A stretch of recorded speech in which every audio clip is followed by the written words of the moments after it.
잠자리 동화 첫 번째. 산삼 아기. 옛날에 금술 좋은 부부가 행복하게 살고 있었어요. 그러나 단 한 가지 걱정이 있었어요. 아이가 갖고 싶었지만 생기질 않는 거예요. 부부는 날마다 마당에 물을 떠놓고 달빛 아래서 정성스럽게 빌었어요. 비나이다, 비나이다. 제발 저희 부부에게 아기를 내려주소서. 그러던 어느 날 꿈속에 허리 굽은 할머니가 나타나 말했어요. 뒷산에서 제일 오래된 고목 밑을 잘 살펴보시오. 그곳에 산삼이 있을 거요. 그 산삼을 고아 먹어 보시오. 다음 날 날이 밝자마자 부부는 제일 오래되었다는 고목을 찾아 주변을 잘 살펴보니 정말 산삼이 있었어요. 땅을 조심조심 파보니 어른 주먹만한 산삼이 나오지 뭐예요? 다시 갈게요. 부부는 산삼을 고아 반반 나누어 먹었어요. 산삼을 먹고 한 달 후 거짓말처럼 아기를 갖게 되어 다음 해에 아들을 낳게 되었지 뭐예요. 어머나, 아기가 왜 이리 작을까요? 그러게 말이요. 그런데 참 신기하게도 아기는 꼭 그 산삼만 했어요. 부부는 산삼아기라고 부르며 얼싸안고 기뻐했어요. 어와 둥둥 산삼아기, 어와 둥둥 귀한 아기. 불면 날아갈까 쥐면 터질까. 부부는 예쁜 과일과 귀한 음식만 먹이며 정성으로 산삼아기를 키웠어요. 그러나 산삼아기는 9살이 되도록 조금도 자라지 않았어요. 몸이 작아 옷감도 조금 들고 음식도 조금 먹으니 좋잖아요. 그럼 호호호호. 부부는 산삼아기가 몸이 자라지 않아도 마냥 행복하기만 했어요. 하루는 아버지가 낚싯대를 가지고 낚시를 하러 가는데 산삼아기가 종종 걸음으로 따라오고 있는 거예요. 아버지, 저도 데려가 주세요. 집에만 있으니까 너무 답답해요. 안 된다. 너처럼 조그마한 아이에게 바깥 세상은 위험해. 그래도 산삼아기는 막무가내로 졸라댔어요. 할 수 없이 아버지는 산삼아기를 주머니에 쏙 넣고 걸음을 재촉했어요. 한참을 걸어 낚시터에 도착하니 배가 몹시 고팠어요. 아버지는 아내가 싸준 음식을 산삼아기와 함께 나누어 먹었어요. 밥을 먹고 나니 졸음이 오는구나. 잠깐만 자고 일어날 테니 너도 주머니 안에서 쉬고 있거라. 아버지는 나무 그늘에 누워 잠이 들었어요. 잠이 드셨네. 산삼아기는 살그머니 주머니 밖으로 나왔어요.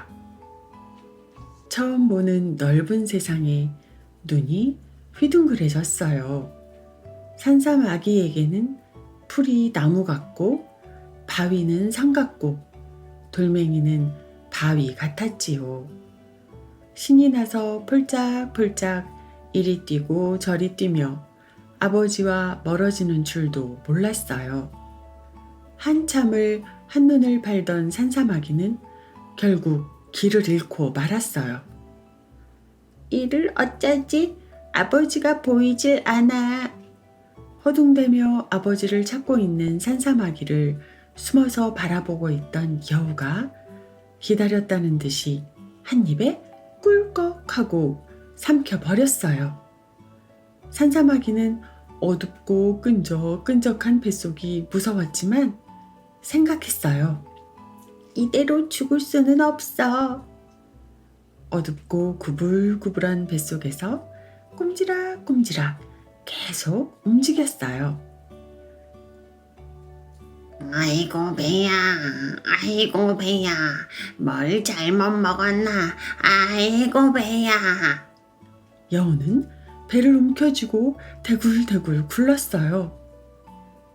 나가야지, 나가야지, 여기서 나가야지. 그렇게 한참을 가다 보니 미끄덩! 산사마귀는 여우 똥이랑 같이 똥구멍 밖으로 쑥 하고 나왔어요. 살았다. 이제 아버지를 찾아야지. 산사마귀는 온몸에 여우똥을 덕지덕지 묻힌 채 달리고 또 달렸어요. 학, 학, 학. 그때였어요. 푸드덕, 푸드덕. 큰 부리와 날카로운 눈을 가진 커다란 새가 산사마귀를 낚아채 하늘로 높이 높이 날아올랐어요. 산사마귀는 겁에 질려 부들부들 떨렸지만 생각했어요. 이대로 죽을 수는 없지. 그리고는 새에게 물었어요. 너는 누군데 이렇게 큰 부리와 멋진 눈을 가지고 있니? 새는 으스대며 말했어요. 나는 매야. 모두 나를 부러워. 속았구나. 매가 대답을 하자 산사마귀는 아래로 떨어졌어요. 휴, 다행이다. 그런데 나는 지금 어디로 가고 있는 거지? 이런 생각을 하는 동안 둥그렇고 까만 동굴이 입을 쩍 벌리고 있는 거예요. 쑥, 쑥. 이 일을 어쩌면 좋아요. 자그마한 산사마귀는 이제 조금의 힘도 남아있지 않았어요. 미끄덩하고 말캉말캉한 뱃속이 편안했어요. 이젠 편히 쉬고 싶어. 여기서 잘 거야. 산사마귀는 깊은 잠에 빠져들고 말았어요. 휙, 휙. 갑자기 온몸이 들썩들썩 요동치는 바람에 산사마귀는 깜짝 놀라 잠에서 깼어요. 캄캄한 어둠 속에서 이리 쿵 저리 쿵. 산사마귀는 겁에 질려 외쳤어요. 아버지, 아버지. 아니 이거 우리 산사마귀 목소리 아니야? 아버지는 주머니 속을 들여다보았어요. 당연히 주머니 속에 산사마귀는 없었어요. 아이고 산사마귀야, 산사마귀야. 아버지, 아버지. 아니 산사마귀의 목소리가 금방 잡은 붕어 뱃속에서 들려오는 게 아니겠어요? 아버지는 서둘러 붕어 배를 갈랐어요. 그러자 그 속에 자그마한 산사마귀가 들어있는 거예요. 아버지. 산사마귀는 너무 좋아서 아버지의 손바닥 위로 폴짝 뛰어올랐지 뭐예요. 그 뒤 해가 지고 조용한 밤이 되면 신이 난 산사마귀의 목소리가 부부의 귀를 즐겁게 간지럽혔어요. 산사마귀의 신나는 여행 이야기는 매일 밤 반복되었지요. 그래도 부부는 매번 처음 듣는 것처럼 재미있게 들어주었답니다. 세상에 산사마귀 말고 누가 여우랑 붕어 뱃속을 받겠어? 우리 산사마귀 용감하기도 하구나. 그래도 우릴 두고 너무 멀리 가지는 말거라.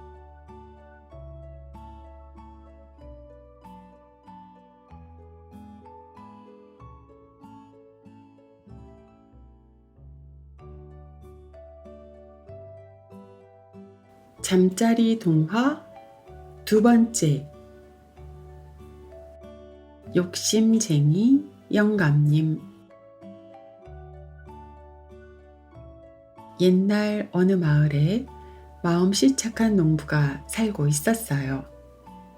농부는 자신보다 형편이 어려운 사람을 보면 늘 아낌없이 도와주었어요. 길을 가다가 거지를 만나면 입고 있던 옷과 신발을 모두 벗어줄 정도였어요. 그러던 어느 날 농부는 이상한 꿈을 꾸었어요. 방 안에 혼자 앉아 있는데 갑자기 천장에서 돈이 비처럼 마구 쏟아지는 것이었어요. 참 희한한 꿈이네. 꿈은 반대라던데 혹시 돈이 아니라 똥이 쏟아지는 게 아닐까?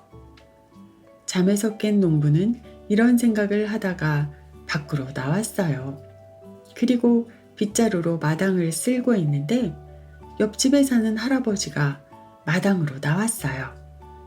할아버지는 농부와는 달리 소문난 욕심쟁이였어요. 농부는 할아버지에게 꿈 이야기를 들려주었어요. 농부의 이야기를 들은 할아버지는 이런 생각을 했어요. 천장에서 돈이 마구 쏟아졌다니 예사로운 꿈은 아니군. 아무래도 큰 재물을 얻을 것 같아. 오늘은 온종일 저 사람의 뒤를 몰래 따라다녀 봐야겠다. 농부는 아침을 먹은 후 소를 몰고 밭으로 갔어요. 할아버지는 농부가 눈치채지 못하게 살금살금 농부의 뒤를 따라갔어요. 농부는 소의 쟁기를 지어 밭을 갈기 시작했어요. 할아버지는 나무 뒤에 숨어서 농부가 일하는 것을 지켜보았어요. 그런데 얼마 후 쟁기의 날이 땅속에 있는 무엇인가에 걸려서 움직이지 않는 것이었어요. 돌부리에 걸렸나? 농부는 쟁기질을 멈추고 땅을 파보았어요. 그랬더니 땅속에 항아리가 묻혀 있었어요. 항아리를 열어본 농부는 깜짝 놀랐어요. 항아리 속에 돈이 가득 들어있었던 거예요. 누가 항아리를 여기에 묻어두었지? 틀림없이 임자가 있는 돈일 거야. 남의 물건에 함부로 손을 대면 안 되지. 꿈에서처럼 천장에서 돈이 쏟아진다면 모르겠지만. 농부는 항아리를 땅속에 다시 묻어버렸어요. 한편 욕심쟁이 할아버지는 바위 뒤에 숨어서 농부의 행동을 모두 지켜보고 있었어요. 땅속에서 보물을 찾은 게 틀림없어. 그런데 땅속에 도로 파묻은 걸 보니 남의 눈을 피해서 밤에 보물을 가지고 갈 모양이군. 할아버지는 농부가 밭을 다 갈고 집으로 돌아가기를 기다렸어요. 얼마 후 농부가 집으로 돌아가자 할아버지는 밭으로 다가갔어요. 그리고 항아리를 파내어 뚜껑을 열어보았어요. 이게 뭐야? 쇠똥, 개똥, 말똥, 온통 똥뿐이잖아. 할아버지는 어이가 없었어요. 정말 몹쓸 징그러군. 내가 몰래 뒤따라온 걸 알고 나를 골탕 먹이려고 일부러 항아리에 똥을 넣어둔 게 틀림없어. 이렇게 생각하자 할아버지는 화가 치밀어 올랐어요. 내가 이렇게 당하고 있을 수만은 없지. 어디 한번 혼 좀 나봐라. 할아버지는 분이 풀리지 않아 씩씩거리며 항아리를 짊어지고 농부네 집으로 갔어요. 그리고 밤이 되기를 기다려 사다리를 타고 농부네 집 지붕 위로 올라갔어요. 그 친구가 자는 방이 여기쯤이겠지. 할아버지는 지붕에 구멍을 뚫고 항아리에 담긴 똥을 방 안으로 쏟아 부었어요. 한편 농부는 잠을 자려고 방에 누워 있는데 벼랑간 천장에서 돈이 마구 쏟아지는 것이었어요. 놀란 농부는 벌떡 일어나서 소리쳤어요. 어젯밤 꿈이 맞았네.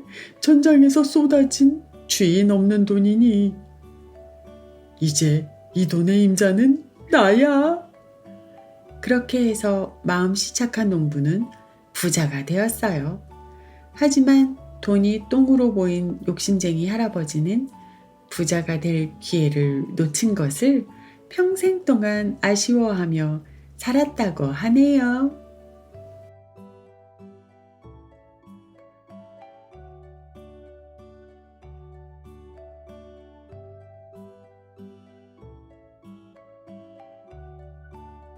잠자리 동화 세 번째. 호랑이 아들. 옛날 산골 마을에 효심이 지극한 총각이 어머니와 함께 살고 있었어요. 총각은 숯을 구우며 어머니를 지극정성으로 모시고 살았지요. 마을 사람들은 모두 총각을 칭찬했어요. 어쩌면 저리도 성실한 청년이 있을까? 그러게 말이야. 효성은 또 얼마나 기쁜지. 어느 날 총각은 숯을 팔기 위해 집을 나섰어요. 숯을 팔아 어머니가 좋아하시는 조기와 배를 살 생각에 신이 났지요.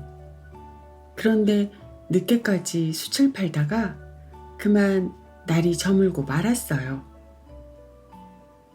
어머니가 걱정하시겠는걸? 어서 서둘러야겠다. 총각은 발걸음을 재촉해 집을 향해 뛰다시피 갔어요. 고갯길을 지나고 있을 때였어요. 날은 어둑어둑한데 시퍼런 눈빛 두 개가 번쩍번쩍 빛나는 게 아니겠어요? 어이구, 저게 뭐야? 혹시 호랑이가 아닌가? 밤길이 어두우니 호랑이 눈빛이 저리도 시퍼렇게 빛나는 것이 아닌가? 덜컥 겁을 집어먹은 청년은 다리가 후들거려 꼼짝도 할 수가 없었어요.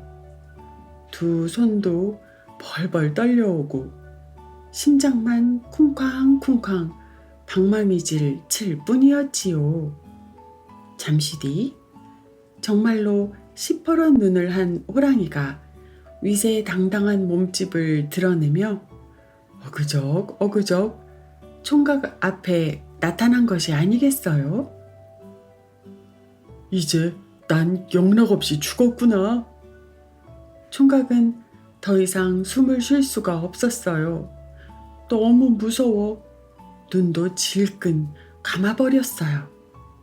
그러자 홀로 계신 불쌍한 어머니 얼굴이 떠올랐어요. 내가 호랑이에게 잡아먹힌다면 우리 어머니는 누가 돌봐드린단 말인가? 총각은 용기를 내어 매일 아들을 기다리며 울고 계실 어머니를 호랑이에게 부탁했어요. 잠깐만 호랑이야. 나를 잡아먹기 전에 마지막으로 부탁이 있다. 나에게 어머니가 계신데 따뜻한 밥이라도 한 끼 지어드릴 수 있게 해다오. 부탁한다. 총각은 굵은 눈물방울을 뚝뚝 흘리며 호랑이에게 애원을 했어요. 총각의 말을 다 듣고 난 호랑이가 깊은 생각에 잠긴 듯 하더니 몸을 휙 하고 돌려 등을 보이는 것이 아니겠어요? 그러고는 꼬리로 제 등을 툭툭 치는 것이었어요. 뭐야? 등에 타라는 거야? 총각은 믿을 수 없다는 듯 호랑이에게 되물었어요. 어흥. 호랑이는 고개를 끄덕였지요. 총각은 후들거리는 다리로 겨우 호랑이의 등에 올라탔어요. 어흥, 어흥. 호랑이는 총각이 등에 올라타자마자 바람처럼 달리기 시작했어요. 어느새 집 앞에 도착한 호랑이는 총각을 등에서 내려주었어요. 다녀왔어요, 어머니. 총각은 어머니께 인사를 하고 눈물을 훔치며 정성껏 밥을 차렸어요. 어머니가 좋아하시는 흰 쌀밥에 조기예요. 맛있게 드세요. 오늘따라 밥맛이 왜 이리도 좋은 게냐. 맛있게 드시는 어머니를 물끄러미 바라보며 총각은 그저 미소를 지을 뿐이었어요. 많이 드세요, 어머니. 어머니의 밥 숟가락에 조기를 올려드리며 총각은 깊은 한숨을 쉬었어요. 어찌 어머니만 두고 갈 수 있을까? 내가 없으면 누가 어머니를 돌봐드린단 말인가? 총각은 밖으로 나와 호랑이에게 조금만 더 기다려달라고 무릎을 꿇고 애원했어요. 그런데 이게 웬일인가요? 애원하는 총각을 가만히 바라보고 있던 호랑이가 산을 향해 몸을 휙 하고 돌리더니 그냥 가버리는 거예요. 며칠이 지나도 호랑이는 나타나지 않았어요. 총각은 부지런히 숯을 다 팔고 장에 들러 어머니가 드실 나물과 쌀을 사가지고 집으로 가고 있었어요. 흥얼흥얼 노래를 부르며 가고 있는데 호랑이를 만났던 고갯길을 지나고 있을 때였어요. 집채만한 것이 총각의 앞을 떡하니 가로막고 서 있는 거예요. 총각은 생각했어요. 나를 잡아먹으려던 그 호랑이잖아. 날 기다리고 있었나 봐. 온몸에서 식은땀이 흘러내렸지만 총각은 용기를 내어 떨리는 목소리로 호랑이에게 말했어요.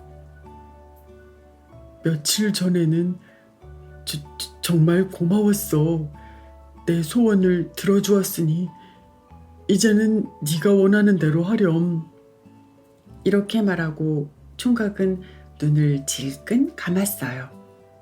호랑이에게 잡아먹히기만을 기다렸지만 아무 일도 일어나지 않자 총각은 눈을 다시 떴어요.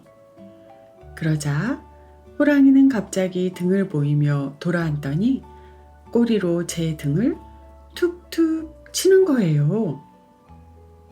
또 등에 타라는 거니? 어흥, 어흥. 총각을 태운 호랑이는 크게 울며 바람처럼 고개를 넘어 총각을 집까지 데려다 주었어요.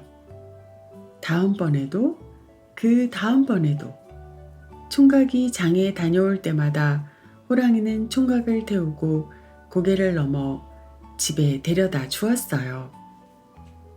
그러던 어느 날 총각이 장에 갔다 돌아오는데 호랑이가 나타나지 않는 거예요.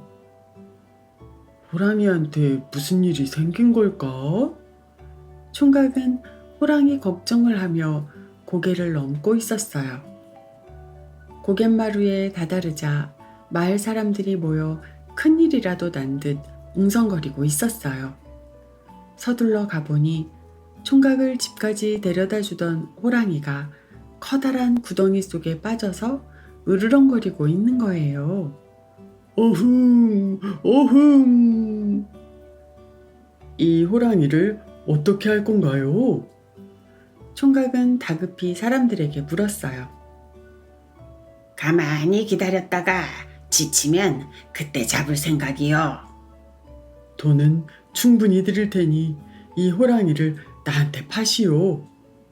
총각은 주머니를 뒤져 숯을 판 돈을 몽땅 내놓았어요. 좋소, 그렇게 하시오. 사람들은 돈을 받고 모두 돌아갔어요. 총각은 긴 줄을 구해와 호랑이를 구했어요. 호랑이야, 많이 걱정했어. 무사하니 정말 다행이다. 호랑이도 대답했어요. 어흥, 어흥. 그날 이후 총각과 호랑이는 어찌 되었을까요? 그야 물론 효성 깊은 총각은 듬직한 친구인 호랑이를 타고 장과 집을 오가며 어머니께 효도를 했대요. 총각의 어머니는 호랑이 아들이 생겼다며 노래까지 흥얼흥얼 부르며 좋아하셨고, 호랑이 아들이 사냥해온 고기로 매일 고기 굽는 냄새가 끊이지 않았다고 하네요.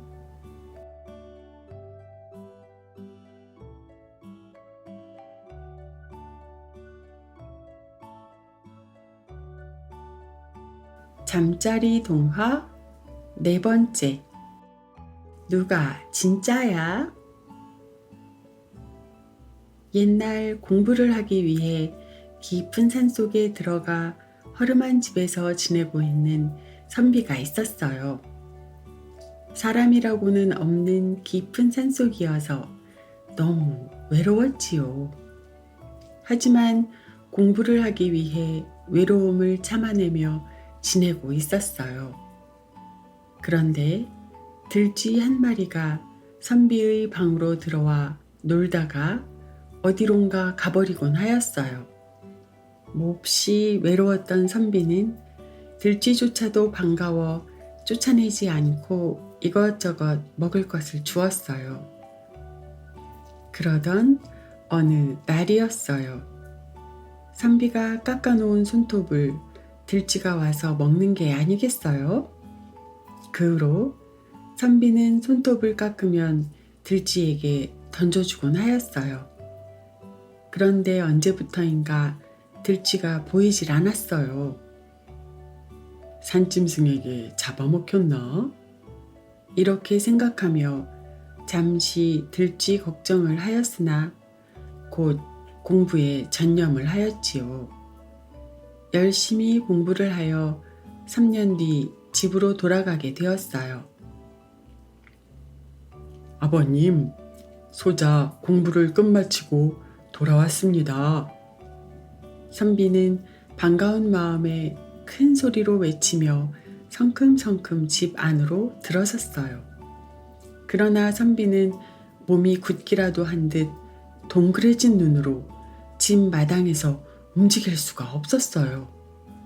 자신과 똑같이 생긴 사람이 가족들과 다정한 모습으로 지내고 있었기 때문이지요. 선비를 본 가족들도 모두 놀라 서로 얼굴만 쳐다보았어요. 내 아들이라니, 이게 어찌된 일이란 말이냐?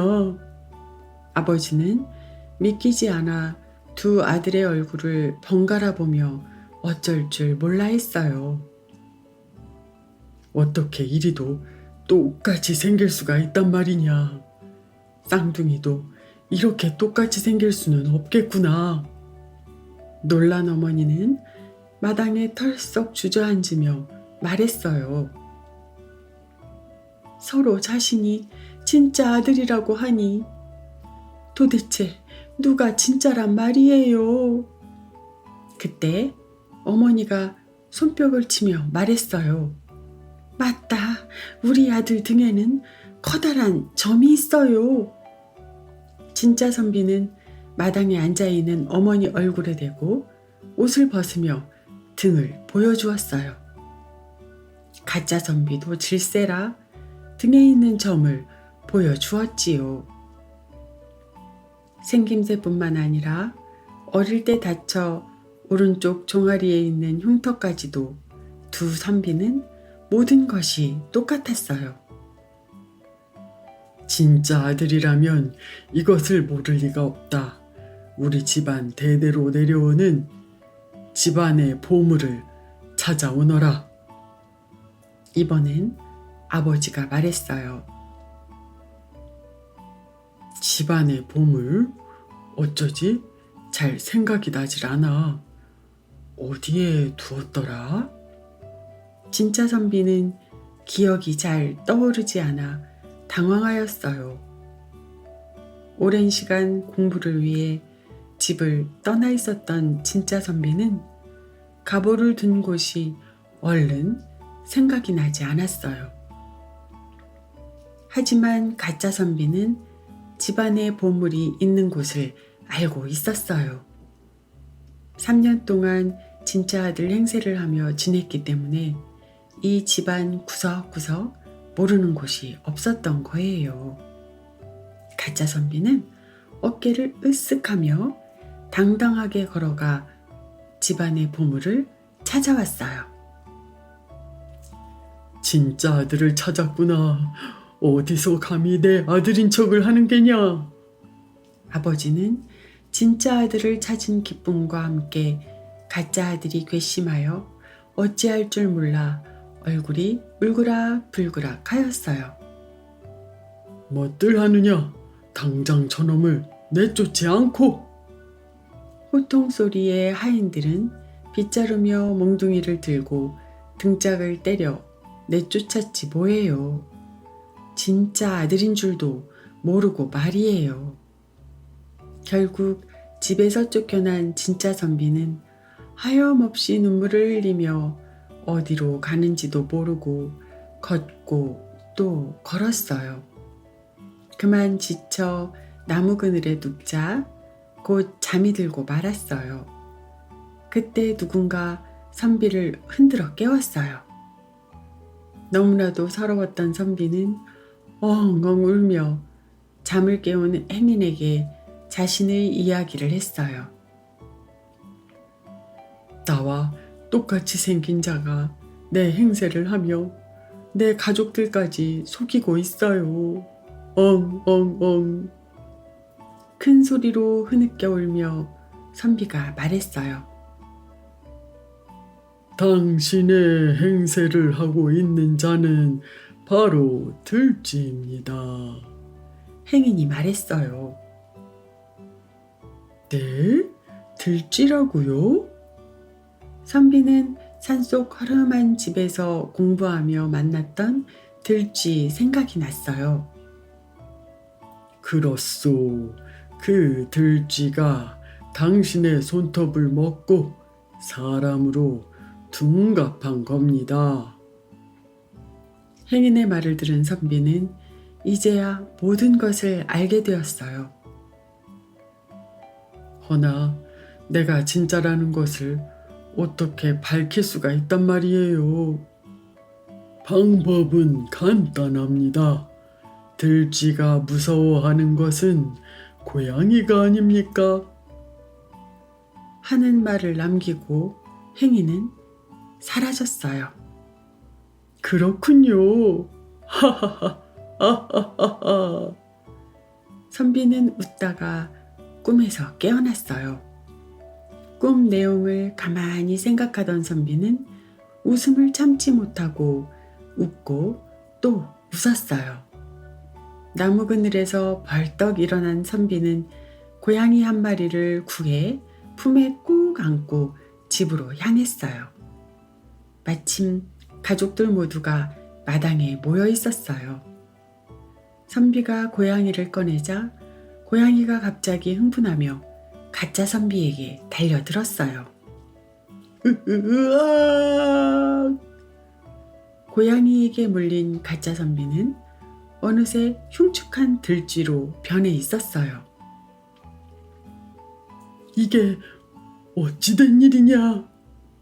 선비는 그동안 있었던 일들을 모두 이야기했어요. 아이고 미안하다. 내가 내 아들을 몰라보고 내쫓았으니. 어머니는 미안한 마음에 선비를 덥석 끌어안으며 눈물을 흘렸어요. 아버지도 고개를 숙이며 눈물을 훔쳤어요. 진짜 아들도 몰라보고 들쥐를 아들이라고 했으니 정말 큰일 날 뻔했구나. 그 후로 선비는 손톱을 깎으면 쓱쓱 쓸어 모아 꼭꼭 싸서 잘 버렸다고 합니다. 혹시라도 들쥐가 먹으면 안 되니까요.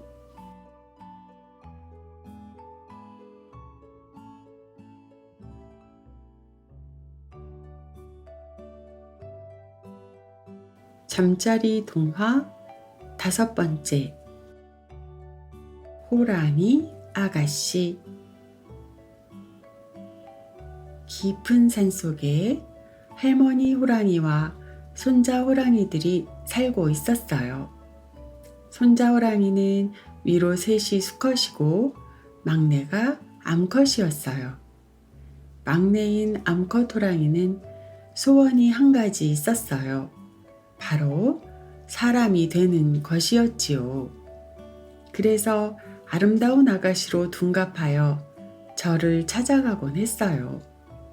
절에서는 사람들이 탑 주위를 돌며 각자의 복을 빌고 있었어요. 호랑이 아가씨도 부지런히 탑을 돌며 소원을 빌고 또 빌었어요. 어느덧 밤이 깊어 사람들이 거의 돌아가고 그곳에는 2 사람만이 남게 되었어요. 호랑이 아가씨와 잘생긴 청년이었어요. 호랑이 아가씨는 청년이 마음에 들었어요. 그의 뒤를 따라 돌며 호랑이 아가씨는 가슴이 콩닥콩닥 뛰어 견딜 수가 없었어요. 한 번쯤 말을 걸고 싶었지만 부끄러워 용기가 나지 않았지요. 앞서 돌고 있는 청년은 자기 뒤를 따라 도는 사람이 대체 누구일까 궁금했어요. 청년은 슬그머니 뒤를 돌아보았어요. 그리고는 생각했어요. 세상에 사람이 어찌 저리도 어여쁠 수가 있단 말인가? 청년도 아가씨를 보고 첫눈에 반했어요. 청년은 아가씨 생각에 한숨도 잘 수가 없었어요. 잠도 달아나고 식욕도 달아났어요. 다음 날 밤 절 마당에는 또 청년과 아가씨만이 남았어요. 청년은 용기를 내어 아가씨에게 말했어요. 아가씨, 집이 어디신지요? 아가씨는 부끄러운 듯 손으로 산 쪽을 가리켰어요. 청년이 말했어요. 깊은 산 속에서 사시는군요. 밤길이 험한데 어찌 아가씨 혼자 갈 수 있겠습니까? 제가 댁까지 모셔다 드리지요. 그러자 아가씨는 고개를 가로저었어요. 아니에요. 혼자서도 갈 수 있으니 걱정하지 않으셔도 됩니다. 아가씨는 고개를 숙이고 천천히 절을 나섰어요. 청년은 그날 밤에도 아가씨 생각에 잠을 이루지 못했어요. 아가씨와 결혼을 하려면 어찌해야 한단 말인가? 고민 끝에 청년은 그날 밤 절을 나서는 아가씨의 뒤를 몰래 따라갔어요. 아가씨의 부모님을 만나기로 결심한 청년은 아가씨의 집이 있다는 깊은 산속까지 살금살금 뒤쫓아갔어요. 한참 뒤 아가씨는 어느 외딴 오두막집으로 들어갔어요. 옳지, 이제 됐다. 청년은 대문 앞에 서서 떨리는 목소리로 말했어요. 계십니까? 문 좀 열어주십시오. 그때 대문 안에서 할머니가 나왔어요. 뉘시오? 예, 저는 이 집 아가씨를 만나러 온 사람입니다. 우리 집 아이를? 할머니는 잠시 생각에 잠기더니 청년을 집 안으로 안내했어요. 아가씨는 방으로 들어온 청년을 보고 깜짝 놀랐어요. 할머니가 아가씨에게 물었어요. 얘야, 이 총각이 누구냐? 아가씨는 대답하지 못하고 부끄러워 붉어진 볼을 2 손으로 감싸고 있었어요. 그때 청년이 말했어요. 저는 이 아가씨와 결혼할 사람입니다. 결혼을 허락해 주십시오. 청년의 말에 할머니와 아가씨는 놀라는 표정을 지었어요. 그게 아가씨가 입을 열려고 하자 청년이 말했어요. 아가씨와 이미 결혼을 약속했습니다. 내일 날이 밝으면 결혼식을 올리게 해 주십시오. 할머니는 한동안 생각에 잠겼어요. 그러다가 마침내 결심한 듯 천천히 입을 열었어요. 두 사람의 뜻이 그렇다면 말리지는 않겠네. 이 문제는 나중에 다시 의논하기로 하고 자네 다락방에 좀 숨어 있게. 조금 있으면 내 손자들이 돌아올 거야. 그 녀석들은 포악해. 자네를 보면 행패를 부릴지도 몰라. 할머니는 청년을 다락방에 숨겨주었어요. 청년은 다락방에 숨어 이상하다고 생각했어요. 내가 아가씨의 남자 형제들을 왜 만나서는 안 되는 걸까? 잠시 뒤 밖에서는 집이 흔들릴 정도로 크고 사나운 짐승의 울음소리가 들려왔어요. 청년은 겁에 질려 꼼짝도 하지 못한 채 부들부들 떨었어요. 밖이 조용해지자 청년은 용기를 내어 다락방 문틈으로 밖을 내다보았어요. 몇 명의 사람들이 방으로 들어서고 있었어요. 한 사내가 입을 열었어요. 할머니, 산에서 나무를 하고 있던 나무꾼을 잡아먹어 배가 고프지 않아요. 저희 저녁은 하지 마세요. 대화를 엿듣던 청년은 깜짝 놀랐어요. 나무꾼을 잡아먹었다고? 사람을 잡아먹었다는 말인가? 할머니가 손자들을 나무랐어요. 죄 없는 사람을 또 해쳤단 말이냐. 산신령님이 너희가 또 사람을 잡아먹는다면 큰 벌을 내리겠다고 하셨다. 이제 이 일을 어쩌면 좋으냐. 사내들은 잘못을 아는지 한숨을 푹 쉬며 고개를 떨구었어요. 그때 아가씨가 나섰어요. 오빠들, 지금부터 제가 하는 이야기를 잘 들어요.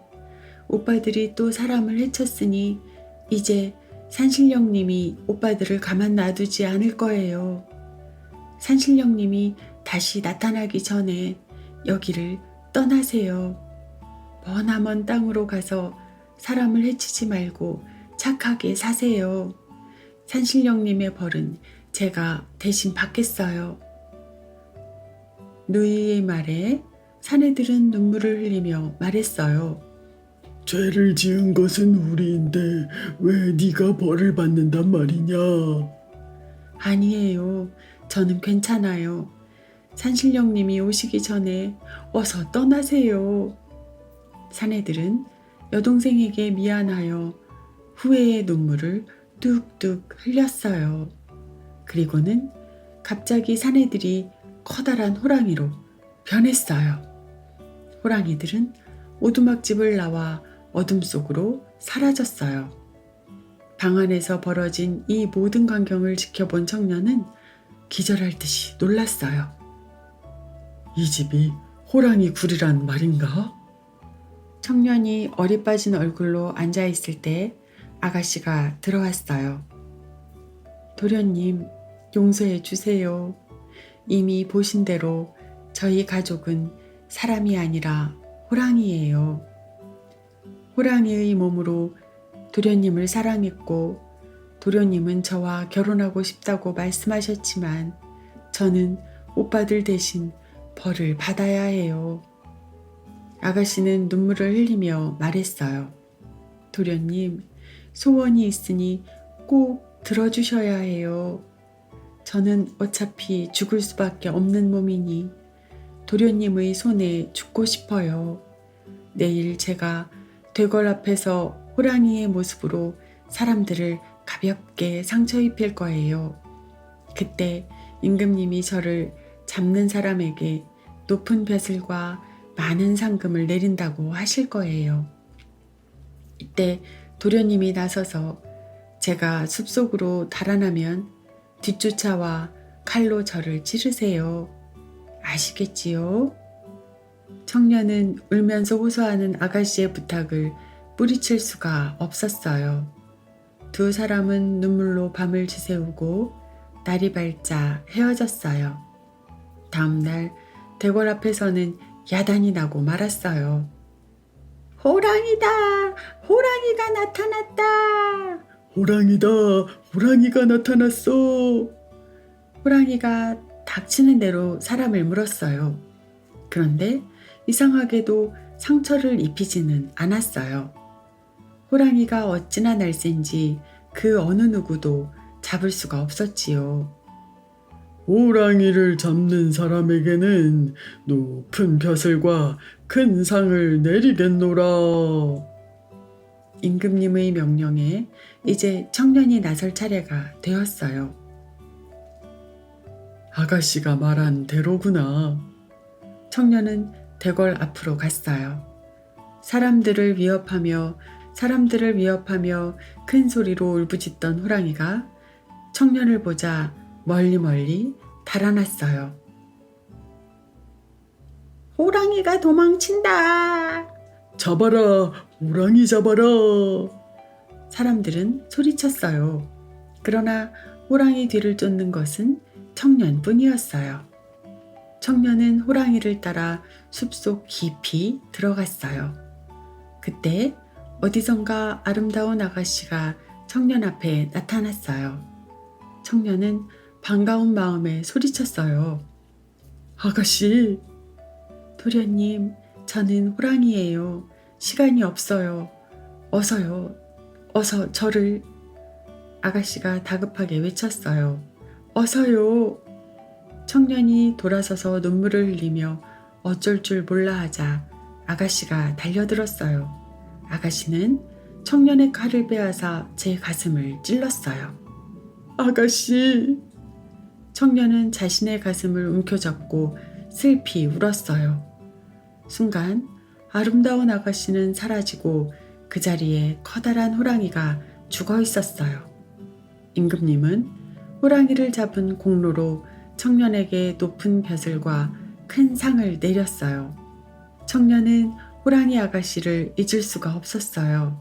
그래서 아가씨를 위해 절을 세우고 그 절에 있는 탑 주위를 돌며 아가씨를 그리워했다고 합니다.